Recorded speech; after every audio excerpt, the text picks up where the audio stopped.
Hey. Check. Hey.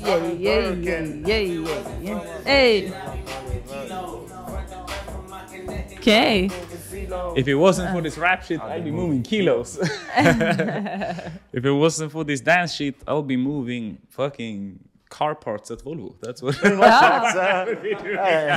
That was very accurate. I think so too. Not for sure. You know what I would be moving? I would be moving like, what do you call it? Lawnmower. You'd both? Yeah, that's what I did. That was your A life. lot. A lot of times. A lot of times. What's Yeah. up, everybody? Hope you're having a great day. Woo! Special episode Yes. of Dance Specific Talks. Yes. And it's so crazy to be on this side of it Yes. because I'm always the one interviewing people and, trying to think about what should I ask them, Yes, but actually nobody has really interviewed me that is also a dancer. I think so. I think you're the first one. So this is going to be amazing. Yes, we're looking forward to it. Yeah. Here in Cape Verde. Here in Cape Verde, of all places, in Mindelo. Yeah. Or Paradise Island. Okay. And we have in the background, We're having a shintada. We got three beautiful people all looking sharp as tacks in those glasses. Oh, Let me see what we yes. got over here. Come on. Yes. Take it away. Yeah, we have all the way from Amsterdam. We have the beautiful Fleur in the middle. Bullet. Out traveling, vagabond.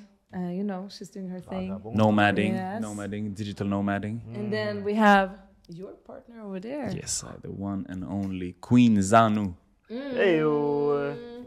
Original from the soil. All the way from Lomptank. Snacking. Something. Yeah. You know the wife's always snacking. And last but definitely not least, my other half. Come on, you want to know? My partner in life, but also my dance partner and my crewmate and my everything. Hey. Future baby daddy. Future baby daddy, future hubby, everything. King Mally. Give it up Mally. for Mally. God damn. What's up, everybody? Nice. Let's not forget the man with the magic. He's The man with the magic, the one and only. The one and only Dave. The man who's... That's your second half right there. That's my right brain. It's not even my second half. It's my right brain. Without Bray David, I don't make logical decisions. No. Would not be where I am today. We're all happy Dave is in our lives, actually. Especially in Sebastian's life. Yeah. I think we're all happy that David is in Sebastian's life. Yeah. That's what I wanted to say. Give David a round of applause. Yay. My right brain. Yeah. So, teaser. Yeah. Therese Salin. Oh my God. Come Full on. Full name. Born and bred in a small town in mid Sweden? Yeah. Middle of Sweden? Center of Sweden, I guess? How many people? Östergötland. Yeah. It's like, I think it's been rated the most ugliest dialect of entire Sweden. Yeah. Which says quite a lot. Yeah. It's a bunch of farmers. That explains also why Malcolm only spoke English when you guys met. Pretty much. I think that was quite lucky. Yeah. I'm actually happy you never got that dialect. I think I imagine. worked a lot to take it away, actually. Since this is dance specific talk, I think there is obviously we're going to talk about dancing and everything that has brought us. We've been dancing. We've known each other for 10 years, 11 years, something like that. Yeah, I think we said like around. I think I started meeting you in battles like 2008, 9. Yeah, so like Somewhere 11, 12 years, something like that. 12, 11 years. Yeah. But because I'm raised in Gothenburg, but before you came to Gothenburg, there was a whole life on your end that started in a small town in Söderköping. Correct. How many guys were you over there? What's the population? 10,000. 10,000. Yeah. Okay, so it's kind of similar to where I'm from. Where I was from was 15,000. Yeah. But my biggest city next to it was Gothenburg, which had about half a million. Yeah, something like that. How many? What's the biggest city next to you guys? Yeah, Norrköping. That is how many people live there? 120,000. 120,000. So for me, that was like, that was the big city where it was like that New York song, like where the dreams come true type of thing. yeah. Norrköping should have that as a slogan. Yeah. Where dreams come I true. felt That's like, where you succeed. yeah. Mama, I made it. I made it. Yeah, I remember that. My mom started to let me go on the bus alone there when I was around 10 in order to attend at least one dance class per. So in your city, like in Söderköping, where you were born, how did you get introduced to dance? Like because at 10 years old, that's when you started traveling or started moving to get to another place. Well, actually, so in Söderköping there was no dance at all except folk dance, which we were mandatory in school twice a week. And my mom saw that I was interested in dance already from very early on. I was about 2 years old when I started being like, I want my pink bathing suit and I want to stand on my trampoline and I want to only listen to music. And so before I was 3, she started driving once a week to that next bigger city to put me into dance class. Okay, that was your mom's initiative. Yeah, it was my mom's initiative, and none of my family members were dancers at all. And she just saw that that's the only thing I wanted to do, and that's how it kept on going. Okay. Yeah. But and what was your first dance style? Well, kids dance is usually like a mix of like jazz, ballet, preparation type of thing. That was the only thing that was also available at that time. Okay. And then, I think jazz was like the first type. Yeah, it was like dance, aging. And the first time I could choose another style, it was jazz funk. That was jazz. The funk, though. The funk with was there. Bounce into the knees. That was what it was. Here we go. And there was no hip hop, there was no streets, there was no nothing until I was about 13. And then 2 other classes was introduced into this dance school. And it was raga. Which we know today, we don't call it anymore. And it was street jazz. Okay. And then that progressed into street dance, hip hop, break dance. Took my first break class when I was about 13. I was not good at it. But did you like dance? Did you, when you lived in Söderköping now until 10, did you have an invested interest in hip hop already? Was that a thing? Or were you exposed to it? Or was it just, I want to dance no matter what, just put me in dance, I don't care? Exactly. Because there was no options. There was literally no options. I remember the first, my introduction to music in general was what we had it on CDs, and once a year they came out with like an absolute. I don't know if you guys remember this. Yeah, right. Of course. So there was like an absolute 30, and on that it was a 30 songs mixed, and so it could be like Lenny Kravitz on one, but it could be Swedish artist and maybe a salsa song. Like it could be like a random mix of stuff, and that was like the highlight of the year because. In Söderköping, we have like Sweden's oldest bookstore for some reason, and I remember around the age of like 11, 12, I would go in there because they sold singles. This was when you bought that paper version of CDs with 2 songs, and I scrolled through that little thing, and up came a Miracle of a pink cover of Destiny's Child, Bootylicious, and I was what is this? This is, I don't know, it's pink. They look great. I want to listen to it. And from that on, like that day on, around, age of 12, Beyonce was God, and the rest is history. My dad listened only to Bob Marley. So that came from there. It was the same CD, Buffalo Soldier. All over. Like the same. On repeat. Yeah. My mom used to listen to like Whitney Houston, Shania Twain, Cher. There was always music, but they were not active musicians or dancers. So, but when did your father start to dance? Because I know he danced. Yeah, I mean, I think that generation, born in the 40s, they liked to dance like foxtrot. Yeah. So he did that. Yeah, but didn't he dance tango also? Yeah, that was way later. He started when I was in my around the kind of same, like when I was, I think 11, 12, when I started having performances. Yeah. In one of the breaks, because it was like every class had a performance.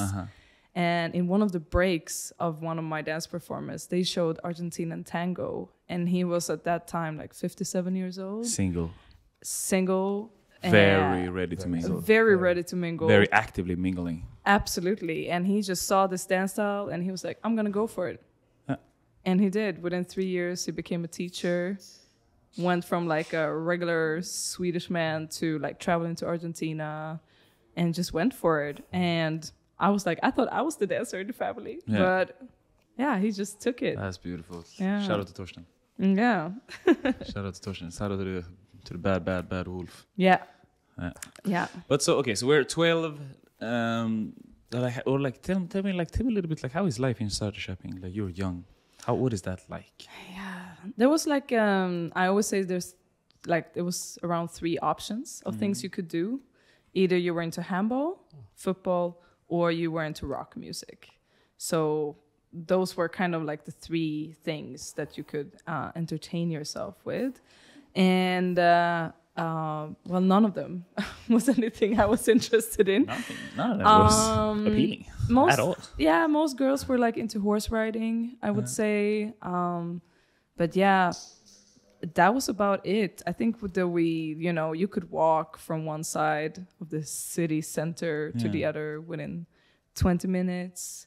There was no McDonald's. There was no... Yeah, would you say it was safe? I mean... safe. We talked about this earlier today. Yeah. It was safe in the regards that we didn't really have a need of a police station. We had one, which they visit like once a week, kind of thing. It was safe to walk in the streets at night. That type of safety. But yeah, I think that with having limited amounts of options when it comes to occupying yourself, creates a void. And I very quickly, like already in early high school or like primary school even, started to see that the ones of us that were not into sports or were not into music, they kind of fell in that gap. And so alcohol was very early introduced to a lot of people. Cigarettes, and same came with the cigarettes and the drugs. And, everyone had a number to the alcohol dealer that came with a Volvo, and you got in the car kind of thing and got your stash. And I think that was like, so the safetyness was not about what the city didn't provide. It was what it didn't provide. What it didn't what provide. It actually didn't provide, right?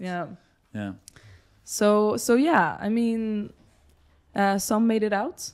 I would say the successful ones really made it out and followed their dreams. And then the people that didn't, quote unquote, made it out and maybe live a normal life, because you travel so much. We're gonna get into that, but to paint a picture, like what does a normal, quote unquote, Söderköping person do? So in your age, right? I mean, we have a few stores. Like we have a highway that goes through the city, which is like, it's the lifeline type of thing of having people passing in and out the city. That highway is passing by the big supermarket, the tool shop, and the ice cream cafes that is around the city. In the summer, we have canals, we have boats. So depends on, like in the summertime, there's way more work. And in the winter, after those 2-3 months are over, kind of people either have to travel into Norrköping to work, and then they live in Söderköping. But there is not any, so it's very much like you have a safety net, you do your 9-to-5, Volvo, dog, villa, farmers, a lot of into agricultural. around. There's like amazing, Swedish nature and all of that around. So it's really idyllic in a sense of there is a lot of nature, but then when that doesn't provide an interest for kids to stay active, then that creates that void that you were talking about. Yeah, exactly. Like outdoor life is amazing. Like you can, we can bike to a lake. You have all those opportunities. And at some point, that lake you started, where you went swimming as a child, becomes the place where you party. Okay. And that's where you meet up with all your mopeds and like not rednecks, Scooters. but kind of, it's that kind of vibe. Yeah, it's our version of rednecks. Yeah. Definitely is. Yeah. Definitely is. A little bit racist. Yeah. A little bit into hard rock and drinks a lot. Yeah. Yeah. I would describe majority of the people I grew up with as that. Then you had the gang I was hanging out with. They were more hippies. They were like Waldorf people, and they were listening to more reggae music, more like community. People were dressed in all types of colors and listened to hip hop and stuff like that. But it was nobody rapping. There was nobody producing music or dancing. It was an interest of. Yeah. It was in Swedish it was a utanförskap, like an outside connection. You're connecting because you are all not. None of you are normal, so to say. Like none of you are following the standard. None of you are following the status quo in the way of dressing and listening to music, because that's usually where you connect, right? Yeah. Like that's the first way of expressing yourself. How you dress, what type of music you listen to, and then you connect around that, and then you create whatever. Yeah. So like somebody was maybe had a guitar, and there was like I liked that type of hang. It was still outside and people brought alcohol, but but it was more like somebody would play a guitar by the campfire and still talk about like That's so fun that you say that, because I remember you coming to Gothenburg when I am 18, something like that, when you started coming to battles. And you looked like a fucking hippie. Let me tell you that much. Like. Yes. It was a lot of patterns. A lot of patterns. Trucker caps, fucking trucker hats. Yeah, and so big pants. Oh my god. Colors. But also so like there's that little gap right there when I went to learn to dance. Exactly. And then I was listening to, hip hop as in Eminem, 50 Cent, Ludacris, like very much the commercial. Still Luda though, you know what I mean? I wouldn't say that's super normal. No, super normal in Sweden. Yeah, but it's danceable. Yeah, it's very Everything danceable. that was danceable, it was not about lyrical hip hop. It was never about the lyrical rap, but it was about what can I dance to. But what was it in your, so like from 13 to when you're starting to develop this interest of dance, what is it that pushes you to the hip hop scene, so to say? Like, is it the dance? Is it the music? Would you say it's more the culture? Like, I've thought about that many times of like, what was it specifically with that? But I think, to be honest, at that point in my life, it was like the only thing that was like cool to me. yeah. I mean, the movie started coming, You Get Served. Yeah. And Step Up and those things. You Get Served, Stomp the Yard, like all those movies was around that. And all I could think about was, when do I become 18 so I can go to a club where people put up their lighters in a basement? Like that was my biggest dream. I saw Sean Paul videos on MTV and like that was my highlight. But who introduced you to that? Like, did you have a mentor? Because I had my uncle. My uncle gave me Up in Smoke tour very early. Yeah. But then I also got like dancehall mixtapes. Yeah. So that introduced me to dancehall and the rabbit hole of Jamaican music and just like Afrocentric knowledge in general. That was a very clear turning point / mentor in my life. Yeah. Who was that for you? Yeah. So Because you didn't only do hip hop, like you were into like not only reggae but like dancehall. Yeah. Yeah, there's only one guy to shout out to, Johan Johansson. It's like, it was the only guy who had a DJ course. And you can imagine coming from like the only options were again rock music and stuff. And then there was this young guy, he was like 18. and he started having a DJ course in the gymnastic hall of one of the schools. Yeah. And I saw this, like, you know, basically on a flyer, like every Wednesday you can sign up. And there I was. I was like, I'm going to be a DJ because Whatever, it's hip hop, whatever. Because I can hip hop, dance, DJ, Sean Paul, Mike Jackson. This is my future. Makes sense. Makes total sense. Yeah. Straight line. Yeah, because at that time the dancing, my highlights in Söderköping was when we had school discos. School discos was basically when you took over the gymnastic hall or the food court in school. The food court. And then there was a sound system. There was a little kiosk of candy. And then that would be Friday 7 to 10, you know. And that was my jam. Because I was like the only one who could dance at that moment. But also, it was like me and the boys who did the worm on the floor. You mean David? You mean David? Like, that was probably David. Yeah. This is your party trick. The helicopter. Yeah. The helicopter, yeah. Where you did one leg. Yeah. Yeah. That was my paradise, you know. Yeah, but you didn't DJ there. I did not, but he was. Johan Johansson was DJ. Johan Johansson was like the main DJ. And when I was like, okay, these are the best moments. So of course I need to become a DJ then.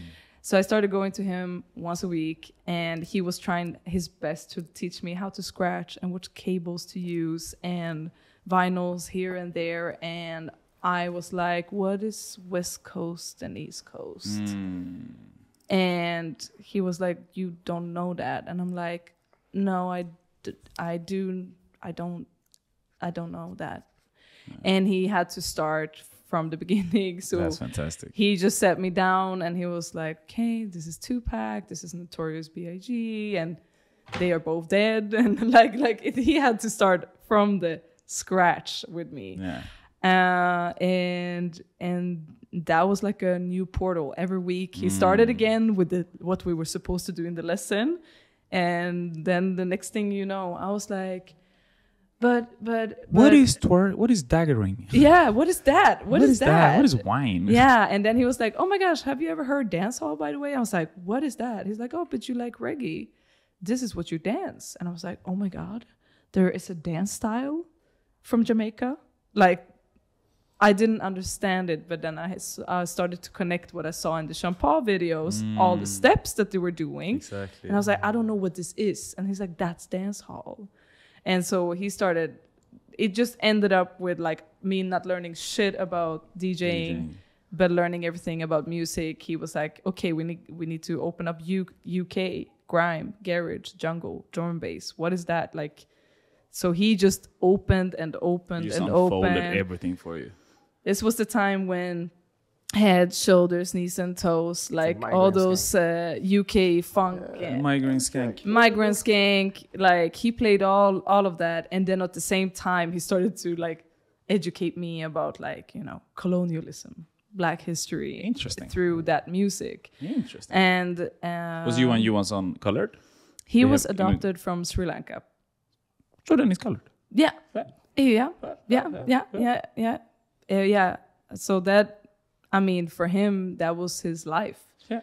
Music and being able to recognize himself in that was his only way, probably. Yeah. And shout out to him. We are still friends. Yeah, we kept on for years and years and years to just have that relationship of me coming home to him and him like, okay, we were cooking and he would like, okay, let me play you some tunes. And that was the base of our relationship. But did you have a... was he part of your crew? Because I know you had a dance crew, right? Yeah. So or were you part of a dance crew? It was a big thing when the first hip hop crew was gonna start in Söderköping. In Norrköping, which was the big city with 100,000 people. Yeah. So I kept going in there to dance because there was no dancing in my city. They started having a dance school in my city around my age of 13, 14, which I also went to, but it was more jazz. And when I was going to turn 16, they said, we're going to open a hip-hop crew. And I remember coming to that audition, and they asked me, It was an audition even? There was an audition, yeah. And they asked me when I signed in, what style are you doing? Raga. I said street. And they said, what style within that? And I was like, I don't know, because there was no separation of classes at that time. Yeah. I didn't know what popping, locking, breaking. I didn't know any of the separation. I just knew hip hop. For fuck's sake, Johansson, what are you teaching on your classes? No. Come on, bro. But he was a DJ. He didn't teach me dance. So he could teach me what funk and house music was, but I didn't know what I was dancing. It was just a mix because the classes back then was like pop one and lock one, and then there was a pas de bourrée, and there was a little bit jazz in between. It's like Dancing Kim. Yeah. So wait, if I get it, what you're saying is like the teachers and your dance teachers never separated the lessons. It was essentially this is just a dance move. Yeah. Dance choreography. We came in. This is street, right? We came That's in. normal in Sweden. They was like, today's choreo is to Missy Elliott. And then that's it. That's then you it. move. Yeah. Yeah. There was not it was just called street dance on the schedule. Yeah. So I came in there and I was like, I dance street and I dance raga.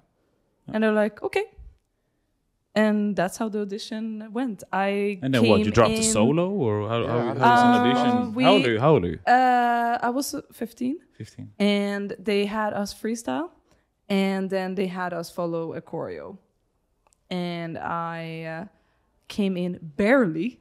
They said, well, you're not really there yet, but we're going to take you in as a training member. AKA, you're going to stand in the back, and you're going to learn the choreos. And if somebody gets sick, you're our stand-in. So it was like me, Spasm. The audacity, right? The audacity. You were like a trainee.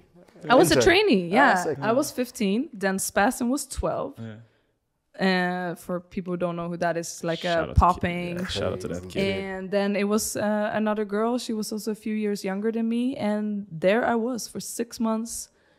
Every training, they were like, from now on, there's no more birthday parties. There's not, like, when we have training 3 times a week, you show up or you're out. And we're going to teach you every single style.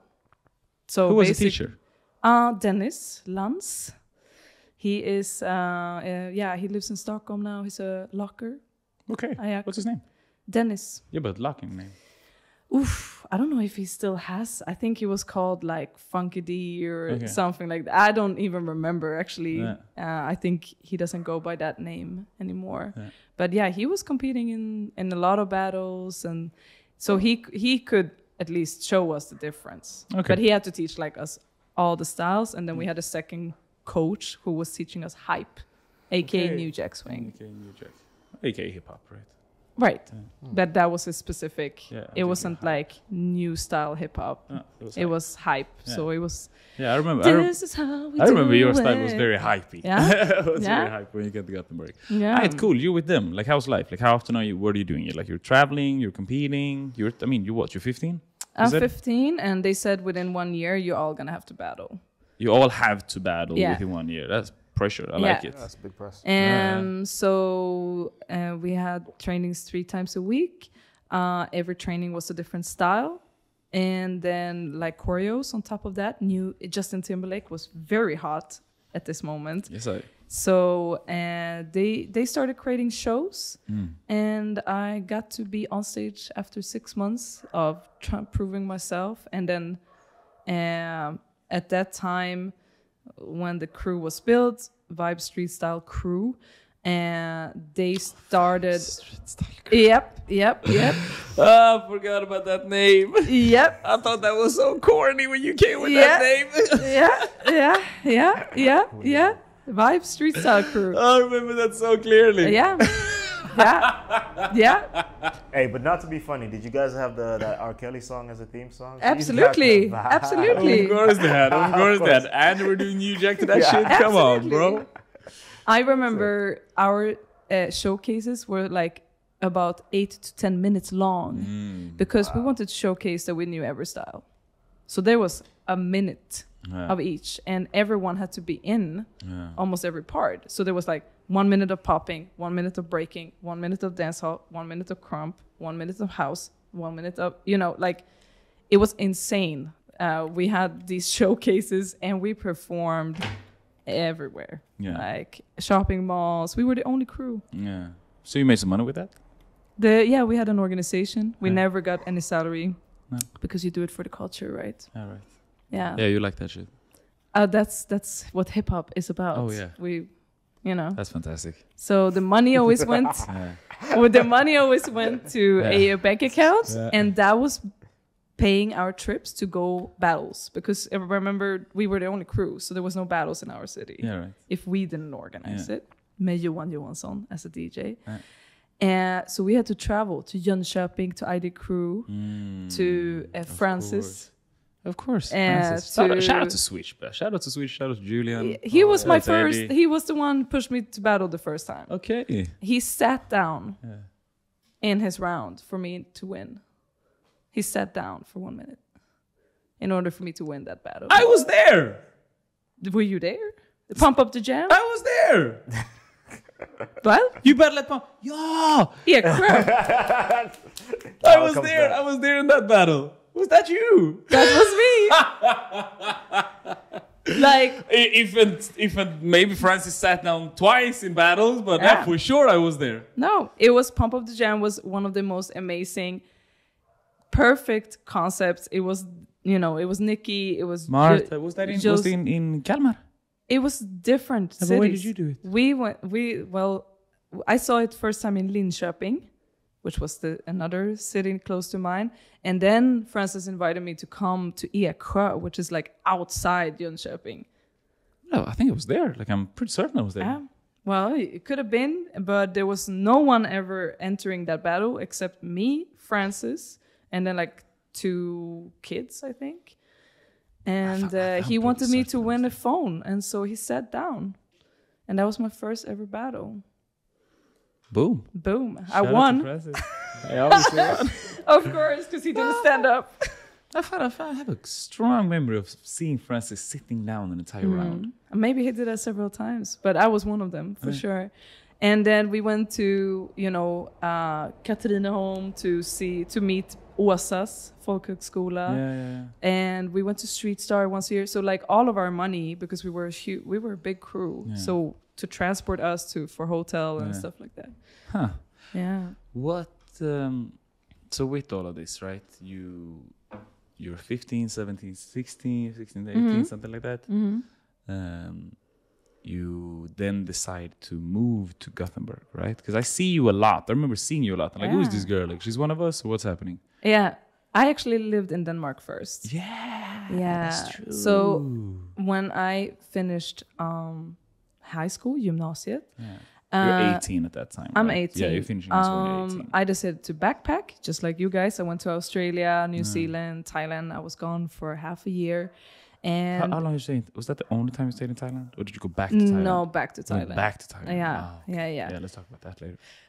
Yeah. So what I realized during that trip was as long as I was in Australia and New Zealand, I could continue to dance. But when I ended up on Koh Tao in Thailand, the only dance I had access to was Thai traditional dance, Yeah. which I randomly ended up doing because that was the only thing I could do. Yeah. And I have to shake these hips, right? Like, it was like the traditional version. So it was like all the hands and stuff. I didn't know that it's a side story, but I ended up there in a show. Yeah. Yeah. did you write that on your resume? Like I did not. In your dance resume, No. performed in Thailand? No, No? I did not. Just to tell that shortly, I saw some people dancing on the beach. It was a group, like some older women, some beautiful lady boys. And I was like, what are you guys doing? They're like, you want to join? And so I learned how to count in Thai because they counted every step to 20 and then they changed step. And it was like very modest and stuff. And they said, you want to come? We're going to do small show. And I said, okay. And so I trained with them for a few weeks. And then the day came of the show and I had 39 degrees fever and it was like 40 degrees outside. But for the culture. And they said, we're going to fix you. So I had traditional Thai clothes on. They took me to a hairdresser, made Thai makeup. And then they put me on a motorbike and we went up a mountain. And I enter this mountain And I'm like, what is this? You said small show. There's 1,000 Thai people here in this audience. And they said, competition. And I was like, what in the world? We're competing. And you can imagine these 1,000 Thai people, one falang, which means immigrant. And everyone's like jaw just dropped. And it was a dance competition between different groups. And there I was, and in high fever, doing the whole dance. Counting to 20. Yeah, counted to 20, and I don't know, I don't remember if I don't think we got very far because most of my team members didn't remember the choreo, and it was a little bit messy. But yeah, I still did it. Still did it. Still did it. Still managed to push through. Yeah. Okay. So, and in Australia, do you have any memory of any dance memory in Australia and New Zealand? Because I also used to live in Australia, and I moved back to Sweden because I didn't have a lot of dance. Yeah. It's fun that you say, like, I had a lot of dance. Well, I went wherever I could. In Sydney, I remember there was a dance studio with like modern dance and maybe a hip hop class by the Harbour. And in New Zealand, I went to Auckland and I had dance classes there. And then it was funny because the guy that was teaching this choreo class, he was singing it so good to the music. And I was like, wow, like you're amazing at singing. He's like, it's my song. So he was like the artist who actually, he was like a local R&B artist. With and he he was huge ego. So he choreographed to his own song. Love so it. I did that for 2 weeks, just taking dance classes there. But anyway, when I came to Thailand, I really started losing myself. I started to like lose weight. I was like, I don't know who I am anymore because I didn't have it. I didn't have the hip hop. I didn't have, I just felt like, where's my life going type of thing. And so when I came back to Sweden, I worked in the tool shop in Söderköping, the local one, for about half a year, collected money, auditioned again to come into Flow Dance Academy, which is in Copenhagen, Denmark. Exactly. And then you moved to Copenhagen. I moved there. Like 19 years, 20. At 19, lived at my grandmother on the border in Malmö. Took the train over every day the first half year. Then I moved to Copenhagen. And again, I wasn't that good when I came, but I just focused on who was ever good in that class. If there was the best house girl, I would stand next to her. And I would just like elbow my way to the front type of thing. And same thing. It was crumping. It was dance hall. It was. I remember you crumping, girl. Oh. Do I have memories of teaser looking like a fucking hippie crumping? It was great. Do we have some videos? I was like, videos of this. God. Malcolm, can you pull up some videos, please? That would be amazing. See if you find teaser crumping. 2013. This was 2010. 2010. Yeah. Okay, Yeah. interesting. Yeah, and there was way more crumpers in Copenhagen. Boris, Yeah. one of them. I And thought Boris was so cool. Bro. I thought he was so cool. He could do every dance style. And there was way more battles. Yeah. So my battling actually got better. Yeah. And because I was already an so-called all-style dancer, Yeah. it fit me so good. I could like do everything, battle, freestyle, went to around, I did go-go dancing for a living. Surprise. Surprise. Did you make a living out of that also? No, like No, a few. 80 euros few- for few- a night on a bar or something like that. I was never Oh, like, you did that? I did that, yeah. Wait. Yeah. What are you? You were stripping? No, What? I wasn't. Look me in the eyes. I am. I'm trying. No, I actually never had to like be without clothes. What did you wear? I was wearing like a Fishnet? no, I was very sporty. I was still keeping it hip hop. Don't get me wrong. I was like in baggy jeans or sweatpants with like a tank top. Yeah, Was that tank top fishnet? it could be. It could be. You were a stripper. I was not. I never had a pole. I was never had pole. The clothes never went on. Zano. Zano. Is that a stripper? Is that a stripper? Does teaser sound like a stripper? Yes or no? She's not a stripper. I was not. I never had to take. So what's the anything difference off. between a go-go dancer and a stripper? Well, actually, back there, I started doing whacking and voguing a lot, and so I got hired. You're not making this better. No, so I got hired to do like events, like Christmas events, and we would all be in black. It was tight, but like we were dancers, stuff like that. Where were you performing? Around like around the area of Copenhagen. Yeah. It wasn't that many times either. I worked a lot. I worked with kids classes. I had to learn Danish. No, listen, nobody cares about your kids' classes, girl. Okay. Tell us about that stripping. No, it was not. It was not stripping. It was not. Okay, tell us about that go-go dancing. Yeah. When was the one moment, for sure, there was the one moment when you're dancing and you're like, is this all right? Like, well, do I believe in this? Like, is this what I stand for? Yeah, no, it was like when I was the only dancer and it was a bar. Yeah. And I wasn't even on the dance floor. You were on the bar, let me guess. I was in a hole in a wall above the stairs down to the bar. Yeah. Yeah.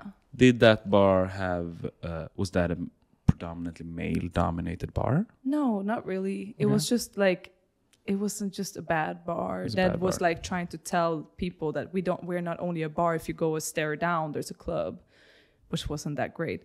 But in order for them to understand that there was something happening from the street, they saw me in that hole in the wall. Nobody could touch me from there. I was like in the wall. And I was doing 10 minutes on, dancing to every music, doing all my whatever house popping, whacking, whatever I wanted to do. And then 20 minutes off, I was on my phone playing like Snake. Yeah. Playing Snake? Yeah. This was before smartphones. Remember this. Yeah, for this sure. is before smartphones. Yeah, you've got to pass time, huh? Before internet on the phone. Yes. You could have like 12 songs on your Walkman. Yeah. Yeah. Yeah. Bring it So- back. Look at these old motherfuckers in the sofa. Everybody's just nodding their heads. Yeah, they're I'm good the oldest times. one. They're good times. In agreement. Hey, was it Snake 2 where you could play and like go through the wall, so you go from this side and come out on the other side, or was it on the first Well, Snake? it was like a little bit more advanced. I didn't have Nokia anymore, so it was you could do that or Tetris. Tetris, yeah. Yeah. I was pretty sharp on it for a while. No, I know, but I've never trained on a pole, actually. I'm so tired of these lies, bro. I You know. never trade on a pole. I wish that Oh, if I had a there's story spot. like that, I would definitely. You don't tell have you. any stories when On the you're like, pole, yeah. is this morally okay for me? Because I have none of those jobs. I mean, fuck yeah. No, Never? no, You've because done pole but I dancing. was also. You have to remember this. I was like alone in the sense of I didn't have pole family. I dancing was in than another Zanu. country. It could have been the great moment, but I Just strip. didn't want to be unsafe. I was never like nobody could ever touch me on these gigs. I was either on like a cube or doing like a runway show with dancing in it. By the way, don't you remember when we did that for those brands? You and I, when we did like dancing and modeling. Where are we? In Borås, bland annat. Jo, ja mannen, det är klart den var för craft. Yeah, Yeah, that of was course. one. But there was a few more. I don't know, like stuff like that. Where more have we been? Borås, I remember, was you, me, And then Mally. Valand. Where went we at one there somewhere? There was a local. I don't remember. Anyway, stuff like that. Stuff like that. Stuff like that, a lot of stuff Yeah, like that. yeah. Got it. Okay, so what happens in Denmark? You're gigging, you're in Denmark, you're 19, 20 years old, you're Yeah. back from backpacking, you hit this school up, you go to flow dance, you go with like Kenneth, I'm assuming, you're finding these Danish people, which is very international clique. At this moment, Scandinavia is bubbling. There's a lot of battles. There's battles A everywhere. lot. Everywhere. Because I'm traveling at the same time. I'm back from Australia. Also. Yeah. So what's happening then? So what's happening is that during those battles, because I was the only Swedish person in the entire dance scene there at that time that was permanently living there, I met Sasha and Ashkan on these battles. Okay, yeah, And of course. so they were like, because they came to Denmark to battle a lot. And they always remembered who I was. Yeah. Because they had not only seen me from there, they had seen me from ID Cruise. They had, they were like, just what the fuck are you? This is Norrköping's vibe, street style crew. Like, what are you doing? What are you doing? And I said, doing here? I left and I moved. And because they always remembered who I was, shout out to them. Shout out to them. In combination with that, I also went back to Sweden to go to Street Star. I started seeing Twisted Feet competing in Showcase, and I was like, wow, these dancers from Gothenburg are just killing it. Yeah. And I decided, yes, we were. Yeah. And I decided, you know what? That's if I'm gonna move, I'm gonna move to Gothenburg. Yeah, because when school is finished, you didn't necessarily want to stay in Denmark. To go back to Norrköping. Yeah. To what? But I mean, like, stay in Denmark. I guess. No, there was one problem with that. Once you belong to a dance education in that area, there were several. You always were stamped kind of as that, a dance education. It could be a good thing, but it was always like she's a student of. And so to get paid gigs and to get it to the next level, I would have to go through your like Kenneth and people, right? Yeah, but there was a lot of come and do this to get more visibility. Yeah, a lot of free shit. So it was a lot of free stuff. And I was in theater shows and I was asked to come and perform, but I was never paid because I was a student. And so I said to myself, you know what? I need to kind of go somewhere where I'm not a student. Yeah. And so I came to Gothenburg, moved there with my best friend who's not a dancer anymore, Matilda. And did Matilda go to Twisted? Nah. No. Oh, so okay. She stopped dancing at that time. Okay. But the funniest part was that this is before smartphone. So I had on your way to Gothenburg. No, I had printed out the address on a paper to find Twisted Feet. I only knew that the only mission I had was I got into like a random university education just to do something in the daytime, mostly to please my dad. And then my only mission was to find Twisted Feet. And there is an Norra Ågatan in Gothenburg. So I ended up in an industrial area because I didn't understand it was in Mölndal.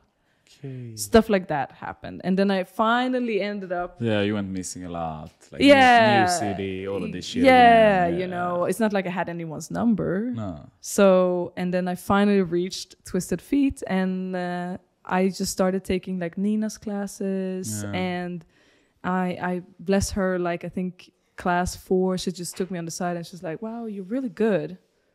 And then I was brave enough to ask Sadion after 5 or 6 months. I was like, listen, you don't have any whacking.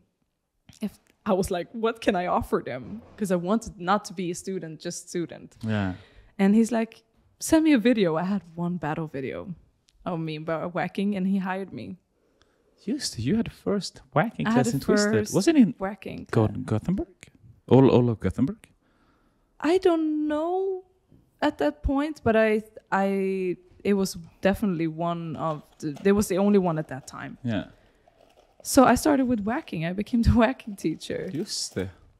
That's true. And then keep going. No, and then I could continue taking dance hall classes. Yeah, but when did you live in Thailand? During my backpacking year. Like the half year where I was backpacking. Okay, so you didn't went back to Thailand.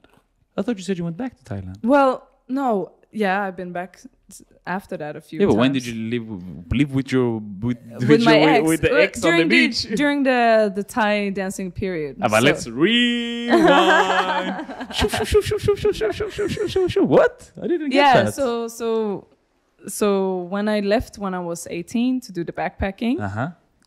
You hit Australia, you hit New Zealand, go to Auckland, then you hit Thailand. Yeah, but I had already been in Thailand. I had already met this guy. I went with my mom like 4 times before that. Okay. And so I met a fire dancer there on the beach when I was 16. We traveled. You know which one it is. I was in Thailand. We all know those fire dancers. Yeah. I was 16. And he was like, what, 40? 28. And so it was, I was like, art. Oh my God. Athletic art. How amazing. It's like dancing. So yeah. For the culture. Yeah. And then my mom and I decided to backpack when I was 17. So we obviously came back. And then we still kept in contact. And then when I was going to do my backpacking, I was like, well, cool. I'm going to also go back there again. And so for 3 months, I lived there with him in a bungalow. Like a little hut.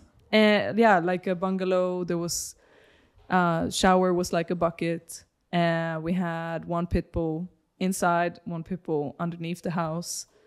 And then that was life. I worked in a bar, but not as a dancer, and served buckets. So if you guys never been to Thailand, buckets is literally a little play bucket, which is like 5 liters, right? 4, something like something like that. 5 liters, like this shit, this big, probably. Yeah. You serve alcohol in it. Yeah, so like if you shit-faced. order a mojito, then you get 6 straws and a bucket of mojito. 6 liters. Yeah. Like 2 gallons, essentially. Yeah, I would like get tip by, they said, oh, do a special bucket for me. And I would take the cheapest Thai rum and mix Fanta and Sprite. And then they would come back and back and back, like, I want this girl to do my bucket. Yeah. So what was the mix? Fanta, Sprite, and cheap Thai rum. Fanta, Sprite, and cheap. That was my special. You're funny. You're funny. Yeah. Alright, okay, cool. I thought there was more to that story, actually. Well, yeah, depends on what you want to know. There was a lot, but it's like, yeah, I loved that life. I thought I was gonna live there, like that was gonna work out. Yeah, except that it just didn't. Just that he was like 35 at that time. And you were like 18. Yeah. And he was like, no English, no future. Yeah, no, exactly. Like he could speak English a little bit, but if I send him a text message, he would send me back the same, because he understood that it was kind of something like sweet, and so he would send me back the same, just copy paste. And you have the same message you sent back. Yeah. What a guy. Yeah. Where are you? Where are you? Yeah. Yeah. Oh, it's like that. It's that Spider-Man meme, you know. It's just like Spider-Man pointing at the other Spider-Man. Yeah. Who was it? Who was it? Yeah. Hey you. Yeah. Fuck you. Yeah. Give us a good story. Come on, give us a good story. Well, the best story of Thailand is Loyenda, actually. Shoot it. So one day when I was working in the bar, there was a older man who rolled in a wheelchair with Rasta colors. Like the whole wheelchair was like different Rasta colors. And he just looked at me. He had like a little hair bun of white afro on his head. And he had like hippie clothes. It was like shocker. And he just looked at me, and his eyes were like golden. And he was in his 50s.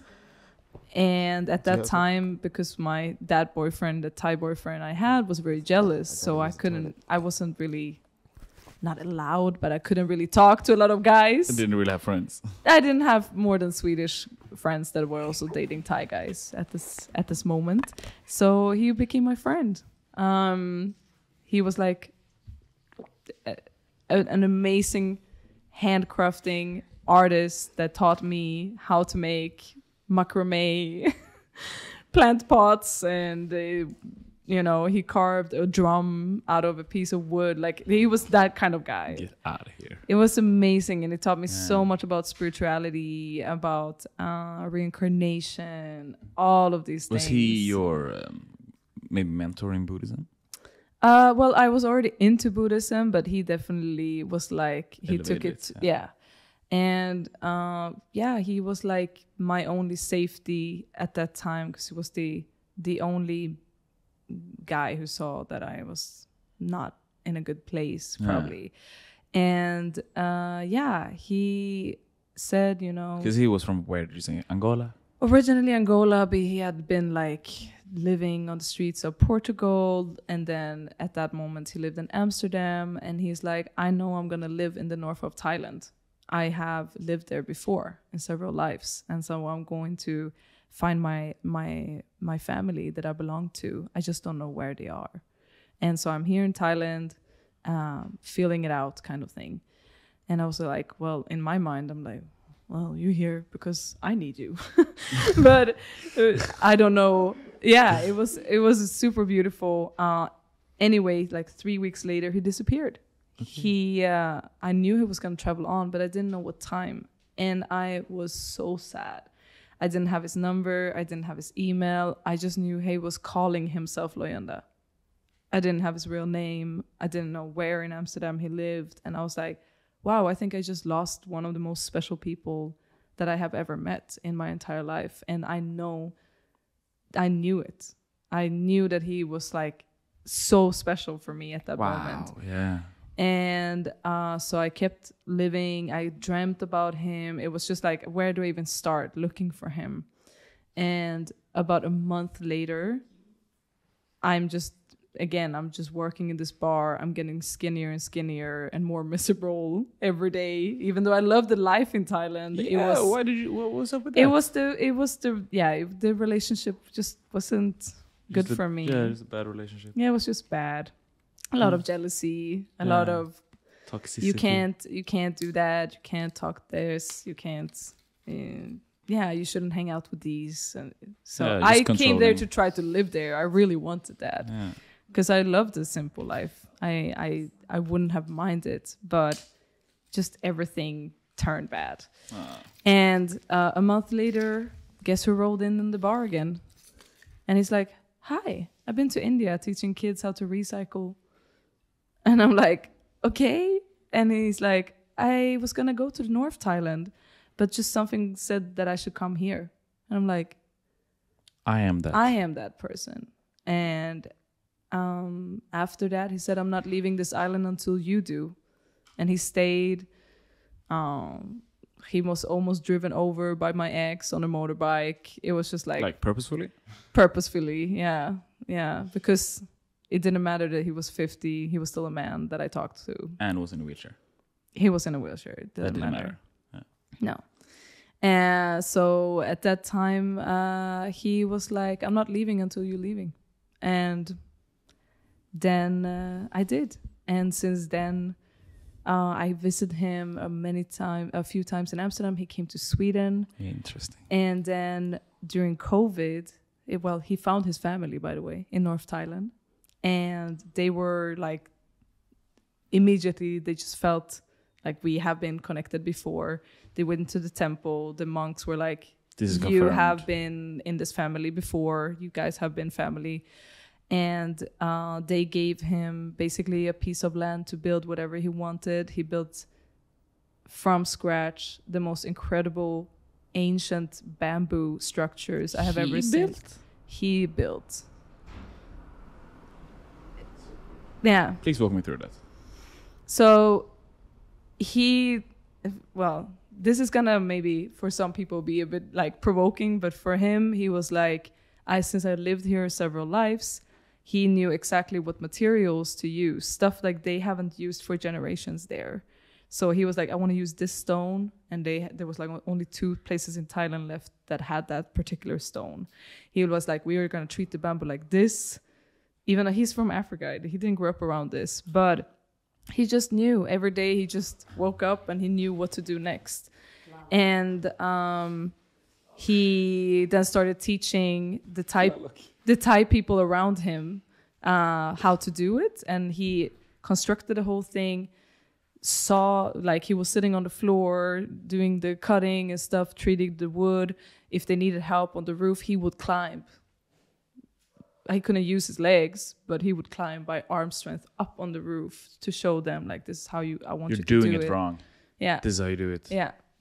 So he managed to build and construct, design, like 3 clay houses and 3 gigantic bamboo structures, 2 leveled, 2 storage high ones on this empty coconut palm land. And he was like, you have to come and visit. I was like, amazing, I will. He came home in COVID because he had to Amsterdam. Yeah, and you guys lived in Amsterdam during this time. We had moved there, yeah. And basically, I got to hang out with him for 6 months. And then one day, he didn't open the door. And turned out that the same day he had gone into the hospital. He had a liver failure. And he passed away. And fast times forward, earlier this year, this is how I ended up in Thailand again. I brought Mali for the first time, and we brought the ashes back to his family in North Thailand. And that was the first time I got to visit. It was super special. And I love Thailand. I really, really do. And it was my first time in the north, and his family, Thai family, was there, and we got to do the whole ceremony, and it was like a full circle. I met him in that country when I was 18. And then you brought him back to the country. Yeah. Yeah. Wow, that's incredible. Yeah. That's incredible. That's the story that I bring most from Thailand. Yeah. Sure. Of course, right? Yeah. Such a special moment. Yeah. But so with all of this, so like, I'm just trying to see where we are on the timeline. I mean, now we fast forward. So I want to bring it back a little bit, like, so because you live in Amsterdam, but that's recent. How many years ago you live in Thailand? How many? 4. Years? 4 years. Damn, it's been 4 years already. I know, crazy. Yeah, you really love rain, don't you? Yeah. Well, it's an upgrade from Gothenburg, really. No, but so what happened was I found Twisted Feet. I started working there. There we are, exactly. You're the whacking teacher. I'm the whacking teacher. But then something happens and you find Miss Relly. I found Miss Relly, like I was already into it since raga times. I already loved dance hall. You really love dance hall. But I was dancing middle school dance hall only because at that time, remember Norrköping, like there was no teachers in our Give them crew. a run, give them a run. I had to order DVDs. My first way of learning dance hall was to order DVDs by Ding Dong from Ravers Clavers, which was like How Fi Dance Hall. And then it was literally like, this is a summer bounce. And then they're standing in Kingston. And then this is the Santa bounce. This is the Willy bounce. And that's how we learned. We watched the DVD because this was before YouTube. Yeah. So when I came to Gothenburg, the only thing I had with me from Copenhagen was like, I had one teacher, shout out Evie Smile from France, from Paris. She taught me a little bit more, but she was also a middle school dancer. I came to Gothenburg and there was like new school all of a sudden. So all the new steps, I was still on my Willy bounce. You know, I loved the dance hall, but it was not until I got to meet Miss Relly. She took me to Jamaica the first time. Okay, you went with Aurelia to Jamaica. 2014. No way. Yeah, then I went back 2 times after that. Yeah. And that's when you really understand dance hall. Yeah. Yeah. So then I went in more to dance hall. I left the whacking because really, you know, that wasn't really what I wanted to do. I just didn't want to be students. Yeah. No, yeah, I like whacking, but since I was the only one teaching it, I didn't learn anymore. Yeah. It was really hard. I had me and my students, but it's a few years later, like I was like running out of inspiration, of steps, of I didn't know how to access the culture. Yeah. And so dance hall was way bigger in Gothenburg. I went that route, and then I went into high heels, and then I had a trip to Mexico 2000, don't remember. Mexico. Yeah, with my dad to see Chichen Itza, the temple, the Maya temple. Uh-huh. And what happened there was that they invited me up to dance salsa and bachata all the time. And I couldn't for my life follow. And I was so ashamed. I was like, oh my gosh, here I am thinking I'm a dancer and I can't even go to a country where everyone dances. I couldn't follow at all. So I went back to Gothenburg with the tail in between my legs. And I was like, shit, I need to learn this. So I went out to Stigbergstorget. Mm-hmm. And I stood there once a week and I was like, hi, I'm a beginner. Can you teach me? And then on this train, I met Michelle. I met Malcolm and me became a couple. We were at the hip hop school. Him and then Yasin and then Anos. We were the only one from the hip hop school that followed sometimes Sarion out to salsa and bachata clubs. And that's where we found Kizomba. You went too fast. Mm-hmm. You went so fast. Tell me about Jamaica. Oh, okay, yeah. Yeah, you are running. Yeah, but this is in the mix. This is like at the same time. Okay, this is in the same time. Yeah, this is the same time. That's a good. You guys been dating since 2014? 13? 13. Yeah, 10 years coming up. Good job. Thank you. Good job. Yeah, he has seen this whole evolution from Gothenburg times. first place. But first place. I said first person. But so tell me, you go to dance hall. Go to dance hall. Listen, when it comes to dance hall in Gothenburg, listen. Speak on it. There were moments on my life. There were moments when I was translating. I remember this clearly. We're sitting in Hammarkullen. It's me, Malaika, Brian, and Miss Relly. We're sitting and I'm translating songs to Aurelia. Yeah. And like, look, he's saying this. Mm-hmm. Like, this is what he means. Mm-hmm. Like, this is because I got it from my uncle. Like, I had it early. Yeah. So I was way earlier. This was when you were in Massive Crew, you mean? Of course I was. It was you and Brian who, you were the only guys? No, me, Brian. It was Cesar was in. Sebastian. Sebe Bravo was in. I think it was Martin in. I don't know if Martin was in, but the four of us. And the other Sebastian too, right? No? Sebastian. Yeah. Jag säger Sebe Bravo, men yeah, Sebe Persson. Yeah.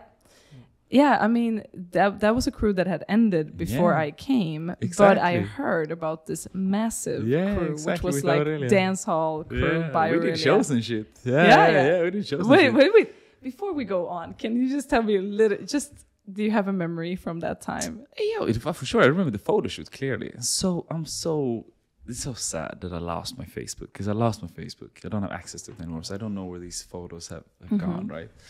But I clearly remember us having shows, or like, did we? Wait, I did not have shows, but I remember us practicing at least. I was practicing. I remember like doing the photo shoot. Oh, you were in her dance music videos. Yeah. I remember that. Yeah, I was in her music video, and like I wasn't good. I was there because I knew of dance hall. Yeah. Like I really knew dance hall. Yeah, I really knew. But I understood, like, I was introduced to Clash very early. Yeah. Sound systems. Yeah. Like I was listening to Bounty Killer. Like I was listening to Movado, like Bogle, like OGs. Yeah. And yeah, it was the same with Sahar. Sahar was also now like I don't know, she lives in Jamaica, or what is she? Now? Sahar, yeah. Yeah, no, I think she still lives in Gothenburg, but she travels she's there. A lot. Yeah. Like she is the dancehall face of Gothenburg, essentially. But it's the same thing there. Like I remember clearly, like, look here, they're clashing. It's just like, what's the clash? I mean, here is Vibes Cartel, you know Vibes? She's like, yeah, like this Movado, they're singing against each other. Look. It means that. Yeah, they're battling. Yeah, and I remember showing that to them. Yeah. Like that was a big thing. Like I remember that clearly. Yeah. Yeah. No, somebody give me some credit for this Gothenburg dance. God damn it! Somebody give me something. Come on. I was that guy. I would have, but you were already gone. Yeah. Yeah. I would have. Yeah, but so that happened, and I love dance until today. I still listen to it. Still my number one music I play at home. Like always up to date as back then. If not more. But when you go to Jamaica, like what happens? Like what do you? Because I always say, it's not the journey, it's not the travel that matters. It's who you come back as. That's the important thing. It was the ripple effect of that journey, right? Yeah. So that at that time there was like Elite Team was like the biggest crew. That's a dance crew. That's a dance hall crew. Yes, and they were the ones that Aurelia had contact with. So she had been there before. So when I came with her on this little group trip, they were the ones who, and I quickly understood that that's kind of how it worked back then. Like you had to kind of know someone that belonged to a crew so that you could go to the parties, because it wasn't really safe enough. Like you were better off. First of all, it's hard to find these parties because they are not in clubs. They are outdoors. And so you had to know where to go. And some parties were just like, on this street, that's gonna be a party. And then you have like the big ones like Top Up Monday, Weddy Wednesday, those type of parties which are on like a location with a guard petting you down that you don't have weapons and you go in kind of thing. But some parties were like really downtown, outside some kind of building, no security, no nothing. So if we wouldn't have had them, we would have been like the easiest targets. Yeah. Black or white, we would have been the easiest target to rob or whatever. So I quickly understood that you had to roll with Jamaicans in the nighttime. Yeah. In order for this to work. Yeah. And so, I mean, what did I take away from especially that first trip? Well, I loved elite team style, and still to this day, that's how I dance hall. Very explosive and very masculine dance hall in general. This like softer style with Black Eagles came a little bit later. It was a lot of gun moves, which was like, of course, you know, the hip hop girl that was all over the place, coming from Crump and whatever. Loved it. Loved it.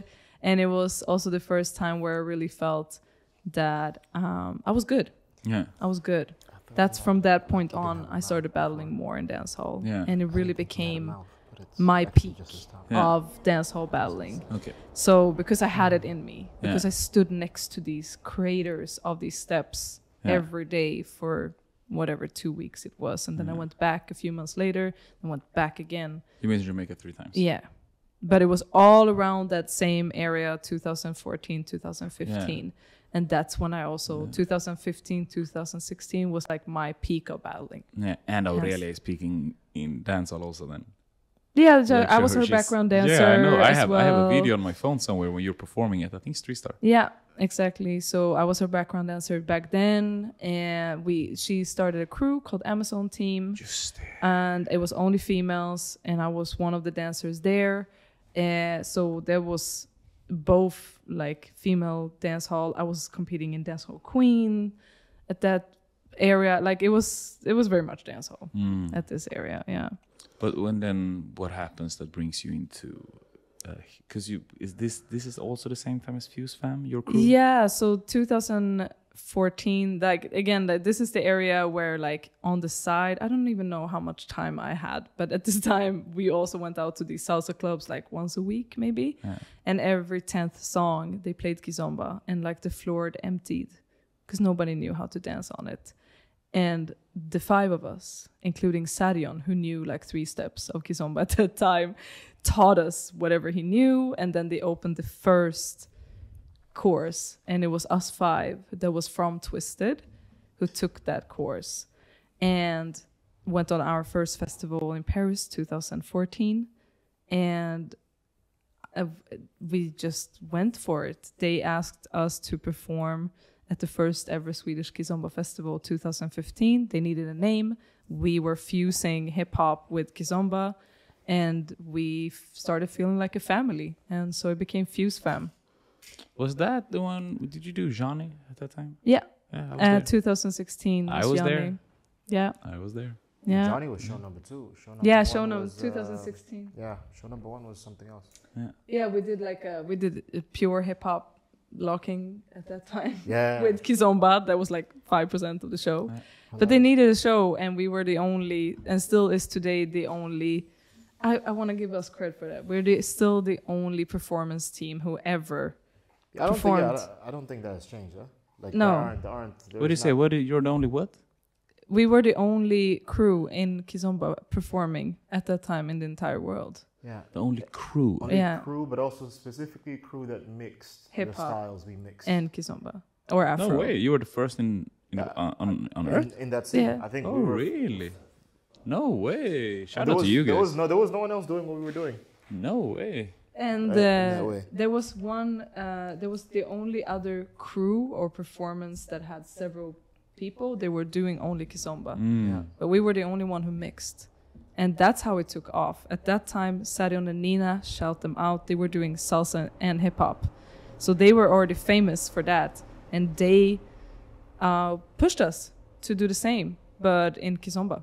They didn't really teach us Kizomba, but when we were going to have our first show, we were like, we have never entered this couple dancing scene. So they were watching our shows. They gave us feedback. And that's how it started. And because we were the only the only crew, we started to get a lot of opportunities that we never thought that it could happen. Yeah. We went to Turkey, we went to Spain, Lebanon. We taught one workshop in the USA. We went to Germany, France, Norway. That's Cool incredible. journey, huh? That's incredible. Yeah. That's incredible. And since then, like I had to also make a choice there. Should I stay in dance hall, which none of my crew members are doing, because at this time Amazon team was done. Battled in Street Star 2016 With Angelica. Angelica and Henna. Yeah, it's true. We called ourselves GBG Jardis. Yardis, and that we came second place. Was one of the proudest moments of my battle career. Absolutely. Who did you battle against in the final? Melpo, Iman, and Joanne. That is so not fair. Fucking Melpo, she basically invented dancehall in Sweden. Yeah, shout out to Melpo. I was really happy. I mean, it was a very intense battle, and I don't know her, but she seems to be like such a cool girl. I really see I don't know. She's a G. Yeah, she seems to be straight G. I don't know her for shit, but they dance like it was for me it was a great battle because it showed 6 women on stage that wanted to really win. Yeah, and it was aggressive. It was everything, but I trained with her. She trained with me for a while. Who? Melpo. Yeah, I trained her for a while online. Yeah. No, she's a legend. You know. Literally. Yeah. Literally. And okay, so then you make that move. It's like that's a clear. Okay, so you reach that, you battle these legends in the final, you really go for it, get second place, but then there is a pivotal moment in your life where like, I gotta either go continue alone on this dancehall journey, or I do Fuse. You chose to do Fuse, you do Kizomba together with them, or you guys do this, you do your show, la la la la. Yeah. Then you move to Amsterdam. Yeah. Right? Exactly. Now, how old are we?